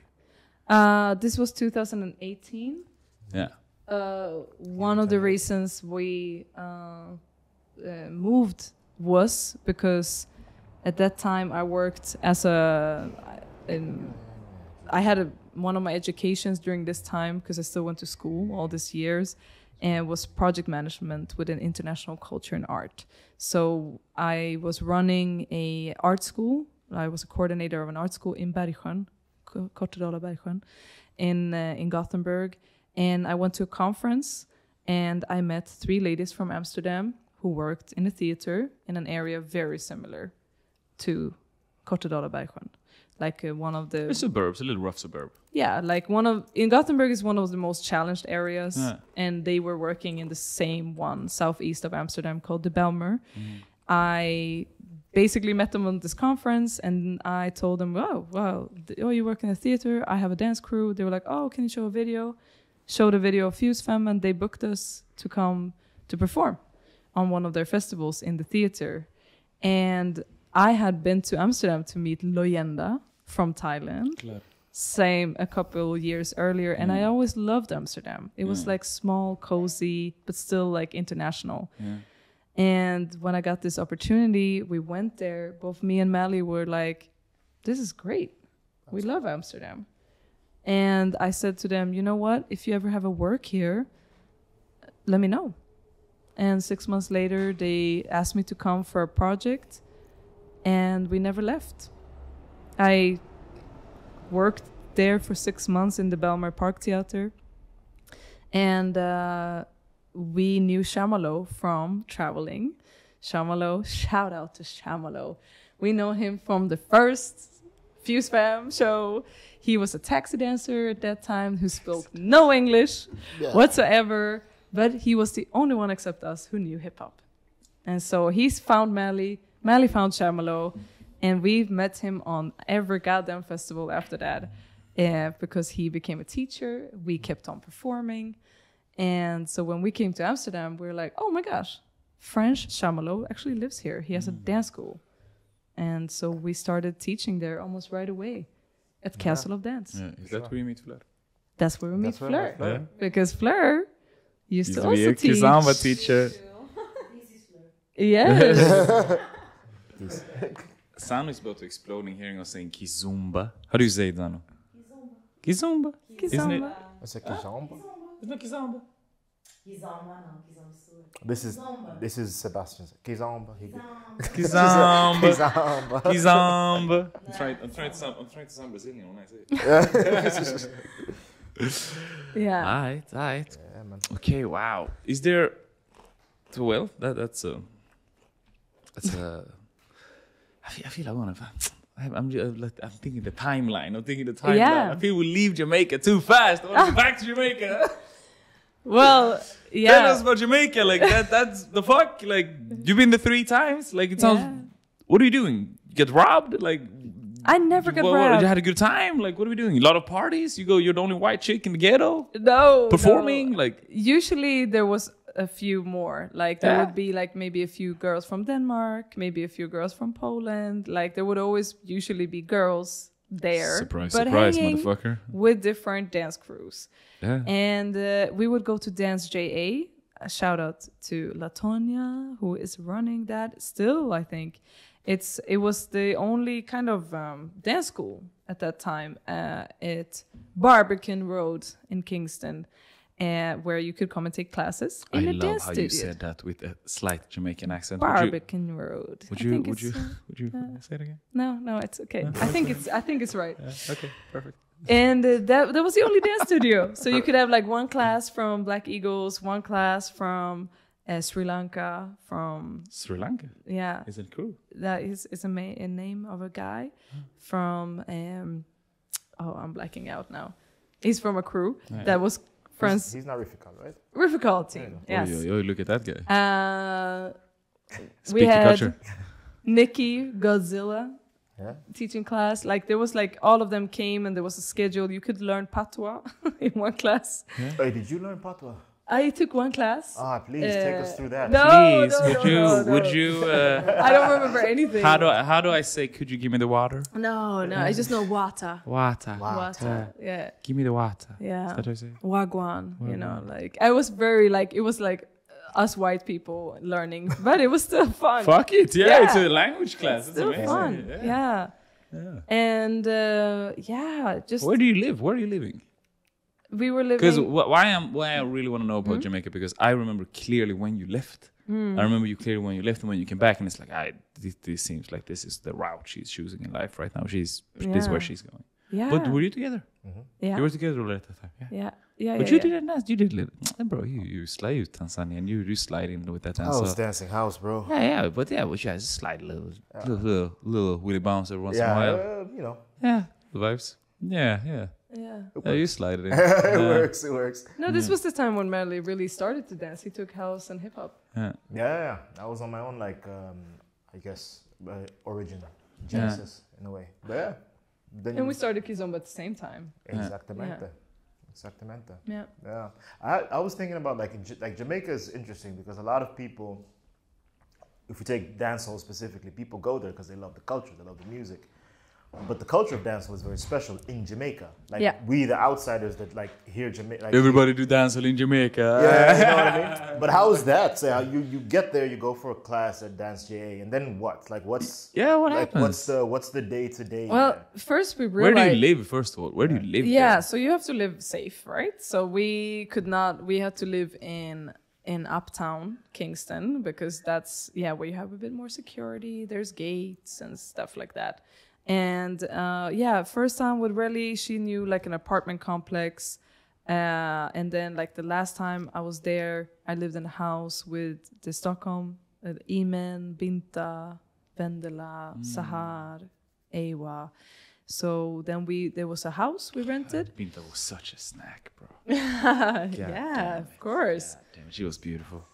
Yeah, she still is. Yeah? She still is. Yeah.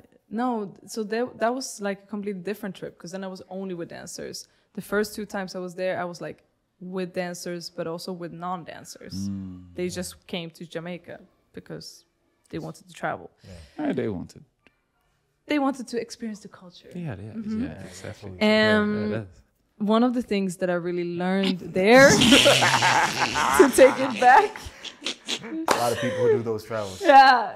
I want to experience culture. Culture.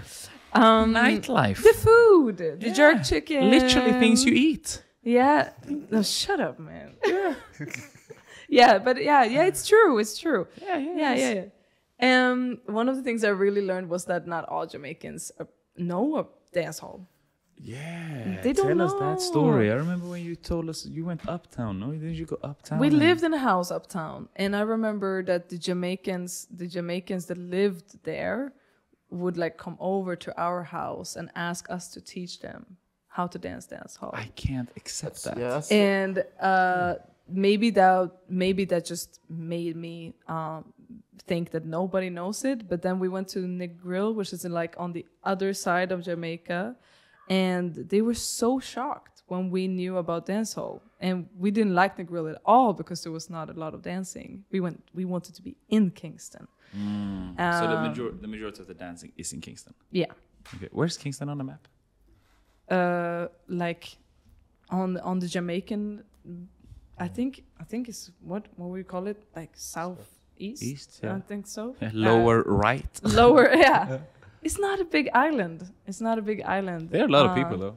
I drove a lot car there, because I was mostly sober, so I decided to take my own safety in my own hands, and I drove a lot. And I was the only one that the last trip I was there. I think I was the only one who knew how to fix a flat tire. Shout out to Torsten. Shout out to your dad. Shout out to my dad, and that happened a few times. Yeah, but it was just like I realized that Jamaicans, maybe I think that this has changed. I'm just gonna say I was there many years ago, but at that time there was still certain songs that was banned on the radio. Daggerin wasn't really accepted by if you were middle class and up. Yeah. People that were richer went to the clubs, and there's no dance hall dancing in the clubs. It's in the streets. Okay. So we went one time to a club owned by Usain Bolt.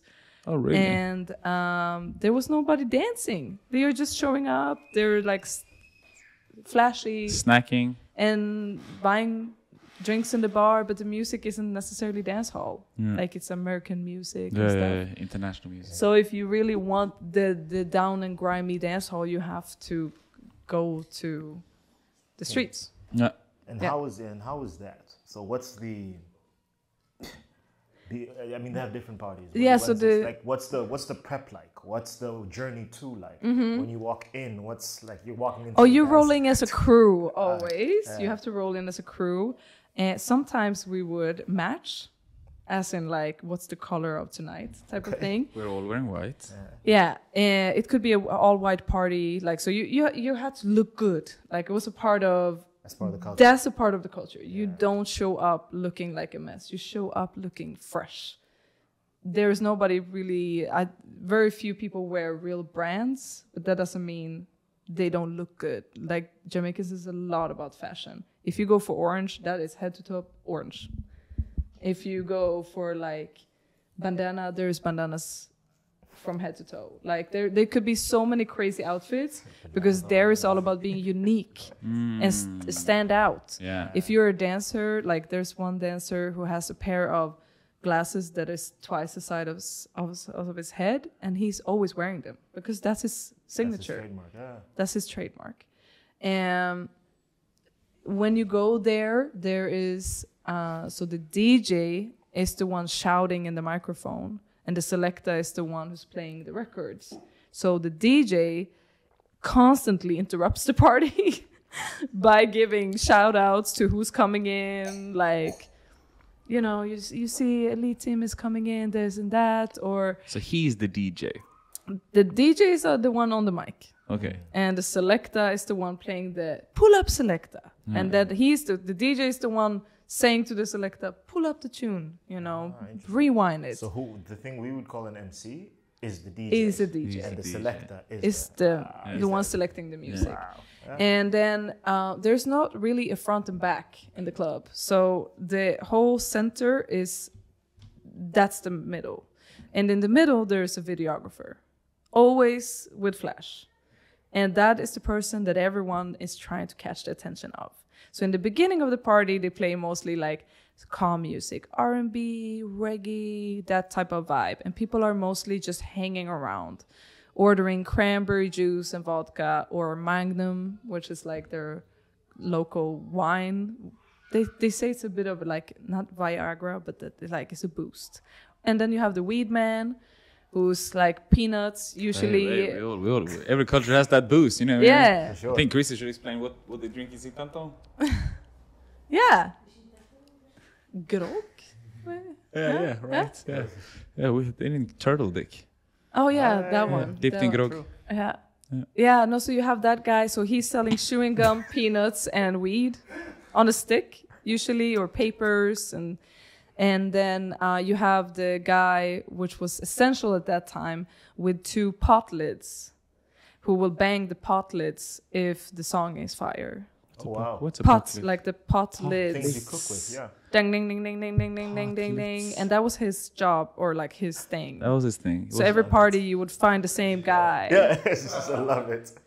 banging these things. And then you would have like what they call the spenders, the non-dancers. They always hang around the bar, including Beanie Man, who was at that time on every single party. Was Beanie Man there. If you're the king of the dance hall, you gotta own that Yeah. shit. Yeah.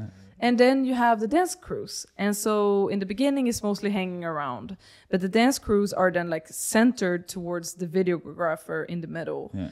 And then you would like, maybe some people would start just a little bit with like a calmer step while they're drinking or grinding their weed or whatever. They would like start a little bit, and then their entire crew would then start following. And so that would catch the attention of the videographer. And in the beginning, you want to take it cool. So it's not... Don't overdo it. Don't overdo it. Just little smooth ones, you know, like smooth steps. And then as the party evolves, the songs get more and more fire. And so the battle... The pot lid guy is banging on. At some point, he doesn't stop. Huh? Yeah. Every song. And there's a mix of things happening. There's so much happening. So this DJ is shouting out, a lot of people coming in. And he's turning down the volume every time he's screaming. Yeah. Off. Like, And party goes off. usually the speakers are really bad. So you just hear like this screaming guy, and then suddenly in the middle of everything, he's like, you know, shout out to everyone who loves their mom. And then like everyone is like lifting a hand to their moms. And then there's a song about like love your mama, and that's a fire tune. And then the next song is like about Bosso Blanc, if you love the song. And then that would actually happen sometimes. So somebody on the more non-organized parties, that somebody would bring out their gun and shoot a blank. Shoot right up in there. Bam. Yeah. If the song was fire. What the fuck are you thinking, Malcolm, when your future baby mama comes home for the first time? It's like, yeah, somebody shot tonight. It's like, Yeah. huh? Where were you? Yeah, to be fair, this was like number 3. I think number 1 and 2 you didn't say much. Number 3 was like, what happened? Who? Yeah. That when you put your foot down? It's like, listen, we've been together 8 years. At some point, I gotta. At some point, it's gonna I'm stop. betting on you. Yeah. Come on, what are we doing? We're playing games here. Yeah. The fuck? Yeah. Yeah. It was just normal. Like, and It's just then like it's a very interesting mix of a lot of things that Yes. just work, I guess. Like you have this guy, you have the love your mama, you have the guys with the guns.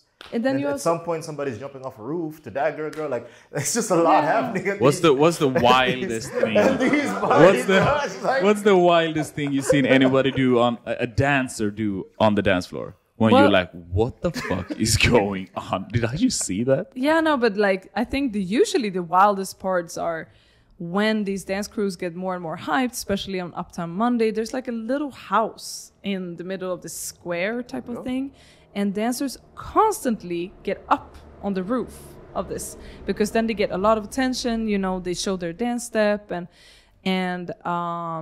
then sometimes they would like jump off the roof.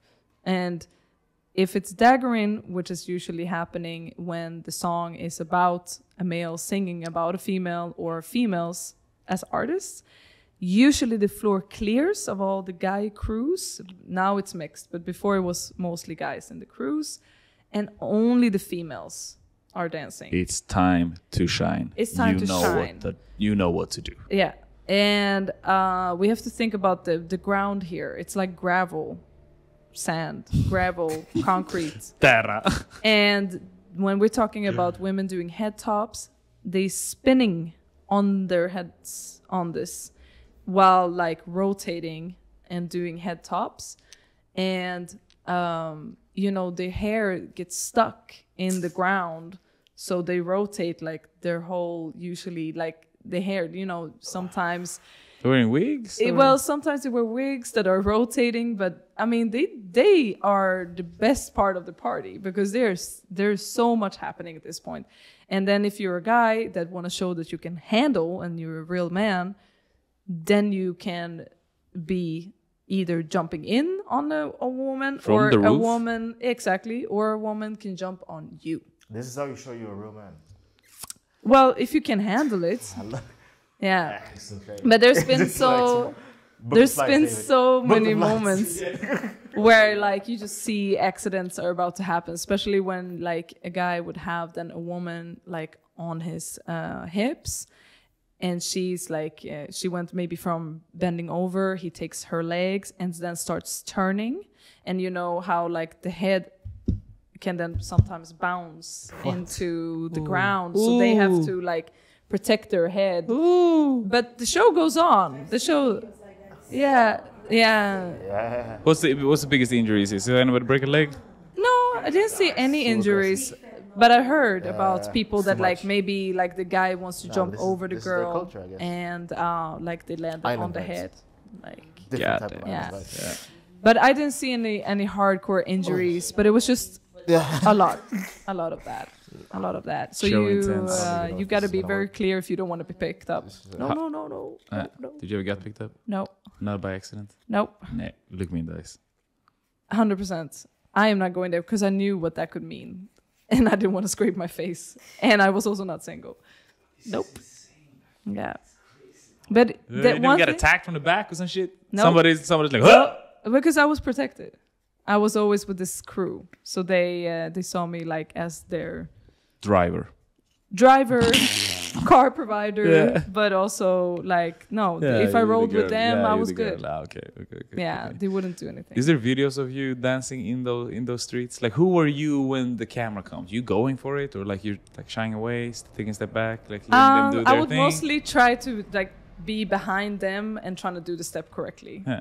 That was my main focus of Jamaica, was to learn the technique of the steps and the feelings of the steps. But no, in general, I wouldn't go out in the middle because there's also a respectful thing here. Like, sometimes there's money involved in this. They do sometimes like, I don't know if this also is a thing anymore, but they do like money pull-ups, especially when the girls are out there doing their thing. So it could be like the girl who can stand longest on their head while dancing and hitting the beats, for example. And one thing that I learned very early is that some of these women are depending on this. They maybe have a kid or two at home. They go out every single night to get that video shot on them to maybe get booked to go somewhere or to maybe win one of these little competitions. Yeah. And if you come as a European or as a white person and you just want to go in there for having fun, Yeah. You're fucking up business. sometimes that could lead to. I heard a story about from Global Bob, which is a very nice dancer, and he said that this happened one time, and I don't know, it was a white girl who came into one of these dance cycles, and she won the money, and the girls that were locals, they had acid with them, No. and so. Why do you have acid? Yeah, because they need to also protect themselves, I guess.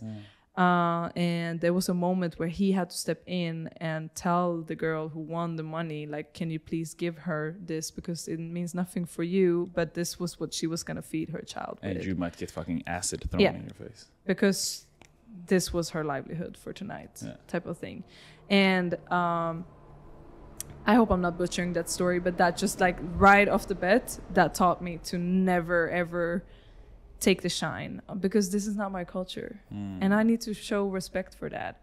And I'm here to learn, and I'm a guest, and I'm honored to be here, but I'm not about to interrupt anything. Get acid thrown in my face. But she didn't get acid thrown in her face. But she was about to. Luckily, yeah.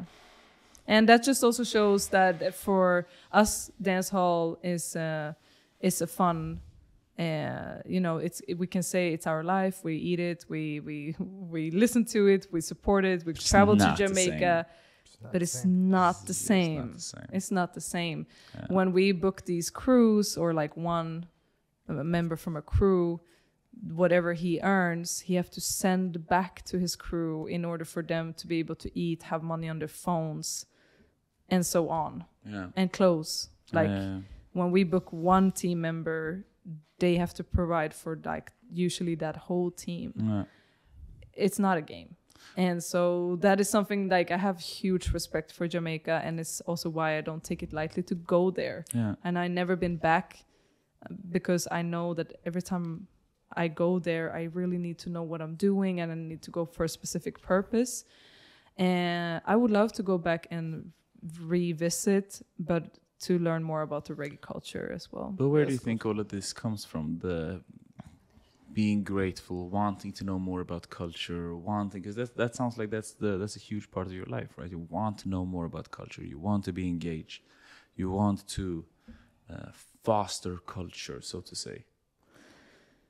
Yeah, I mean, again, I feel like wherever I go, I am, you know how it feels when you come from like the world's smallest place.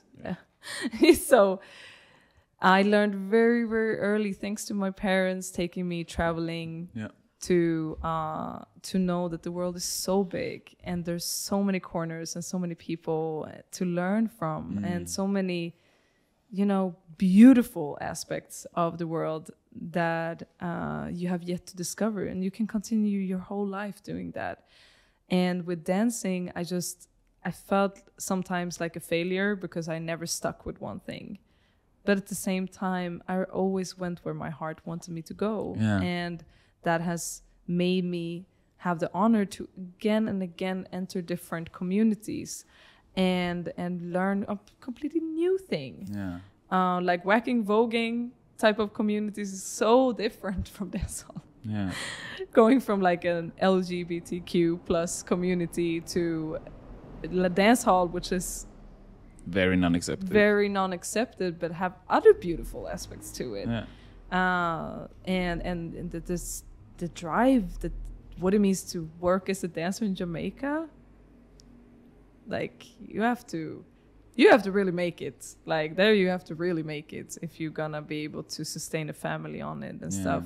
Then to come to Kizomba, which is like a style from Angola, developed crazy in Paris, and now we're just like thousands and thousands of people loving this style that is like one of the most sensual styles in the world, that is just growing and growing and growing. It's to be a part of a new movement, of a very young community. This was you. Yeah, it's amazing. I feel so grateful. Yeah, definitely. And I think that's also why you're such a good host and doing what you're doing with Dance Specific Talks, because you've been in all of these different communities, right? Yeah, I just love it. I just love it. I wish my life was long enough to dance every single dance style on earth, to just try it. If I can't do that, at least I can learn about that.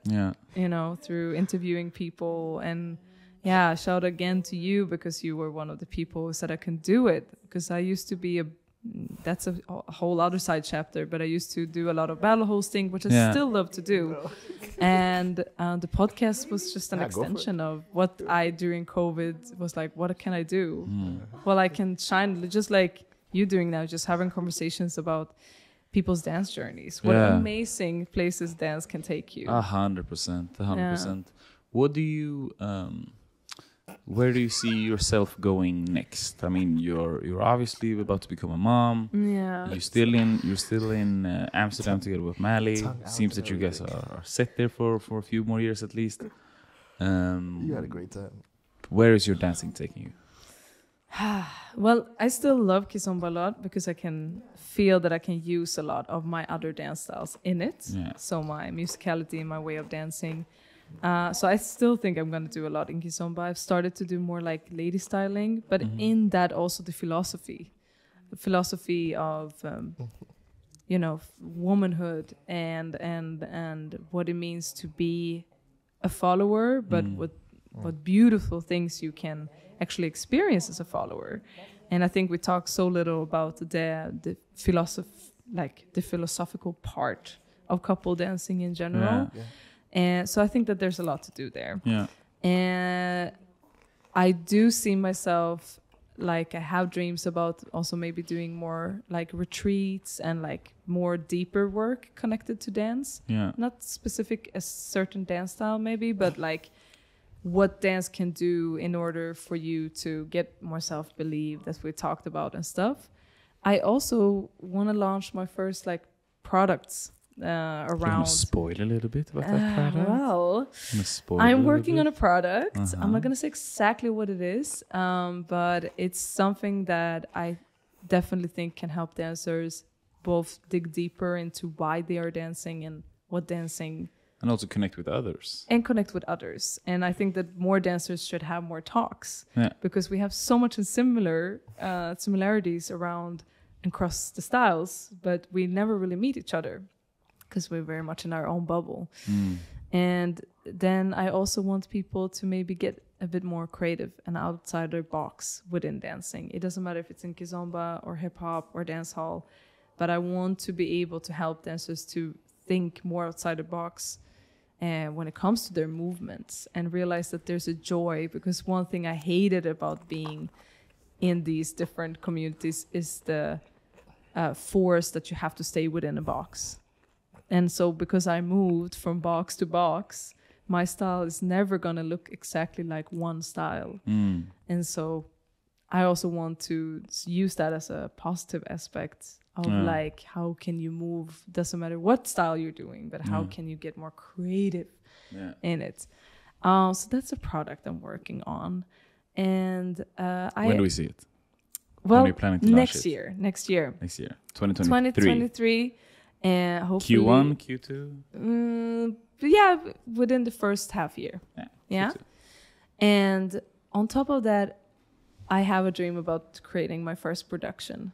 I had it for years, but COVID came right when I was going to start. Yeah, you still have all of those things you invested, right? Yes, I have Still own lights, it. smoke machine, you know, like I had a whole idea and I want to do an immersive dance production Yeah. where the audience is a part of the story. Yeah.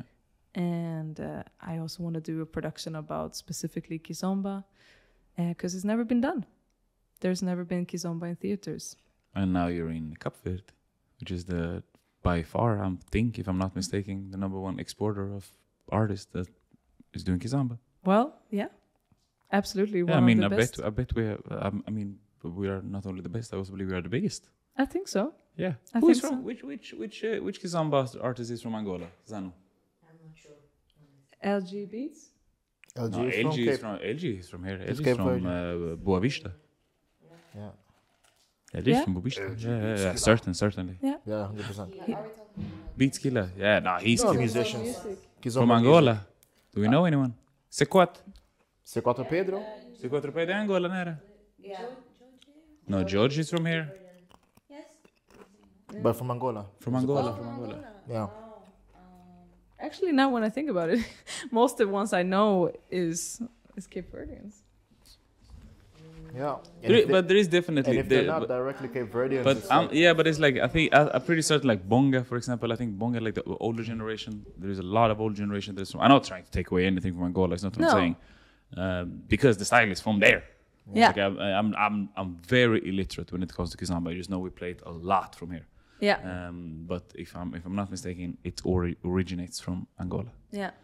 And also we have to remember we didn't start with the original kizomba. No, We you're doing started urban. with urban kizomba, which was the offspring from Paris. Yeah. And because of that, we listened to a lot of French music Yeah. and a lot of Caribbean music Yeah. and a lot of Afrobeats music, and we dance on all of that. Yeah. So to be honest, I don't even know a lot of artists. I know mostly DJs Yeah. because those are the ones doing the remixes Yeah. that suits on the kizomba floor. Yeah. Yeah. and some of the biggest DJs have Cape Verdean Yeah. descent. If you Yeah. think about Yeah, it, like yeah, some yeah. of the biggest kizomba urban kids Yeah, DJs yeah. are, they're Cape Verdeans Yeah. in roots. Yeah. Interesting. Yeah. You have this. Thank you for this conversation. Yeah. Thank you. Wow. Thank you for this It conversation. feels like I've done my whole life Yeah. journey Yeah, in no, one yeah, podcast. It's good. It's like, but like when you sit, it's like you might as well dig. Lord Yeah. knows when was the last time you spoke about yourself for about an hour and a half? Yeah. Where are the pots? Where are the pots? Where are the pots? David, you should have had that. You have this one question that you're always finishing your own interviews with. Yeah. Well, I usually have like fill in the gaps. There we go. That was the bullet. That was the lids we were waiting for. Take your shoes on. Take these shoes on, Malcolm. Yeah. All right. No, but don't you always say like, what's the one message? Don't you say something like that? Don't you have that question? Yeah. Usually in the end, I said, I usually say, well, if you could say one thing out to the world. audience, There you go. the mic is yours. Okay, let me wrap this up. Can you guys pick the glass up later? Hello. I have one question left. One question left for teaser. Don't pick it up with your hands. This glass. Stop it. We have tools for this. So, teaser. Yeah. Thank you. It's been an absolute honor. Thank you. Wow. Thank you. Look at you. Thank you. Podcast host. I'm a podcaster. Yeah. You know what I mean? But I'm not a full podcaster without Zano, so she had to be here. There was many times I looked Zano in the eyes when so you should see that was on point. You are nothing but inspiring. Your journey is it's absolutely amazing how you've been able to go from where you are to where you are at the moment, or from where you've been to where you are at the moment.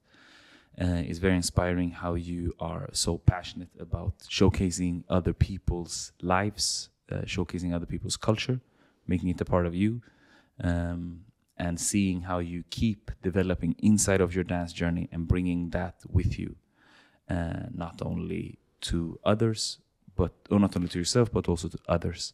And you keep pushing that towards other people, and you keep showcasing that you are able to do what you want. And it's very beautiful to see that now when you are on the brinks of creating life, you still keep within dance, but more mature things, not only battling, traveling to doing all of these crazy travels, but also like creating projects and more in the creative, motherly sphere, so to say. So thank you so much for sharing your journey with us. And if you have anything you would like to share with the audience, the floor is yours. I love it. Thank you so much. It feels like a full circle to also talk about this before becoming a mother and going into parenthood with Mally, because it just feels like, wow, now I'm also going to enter this new thing. I'm looking forward to having the next podcast together with you when we're talking about, so what is now your mother now? What's going on? Yeah, and realizing that my dance journey started really, really early thanks to my mother. So it's just like a very full circle type of feeling. So thank you for letting me revisit all those memories. Appreciate you.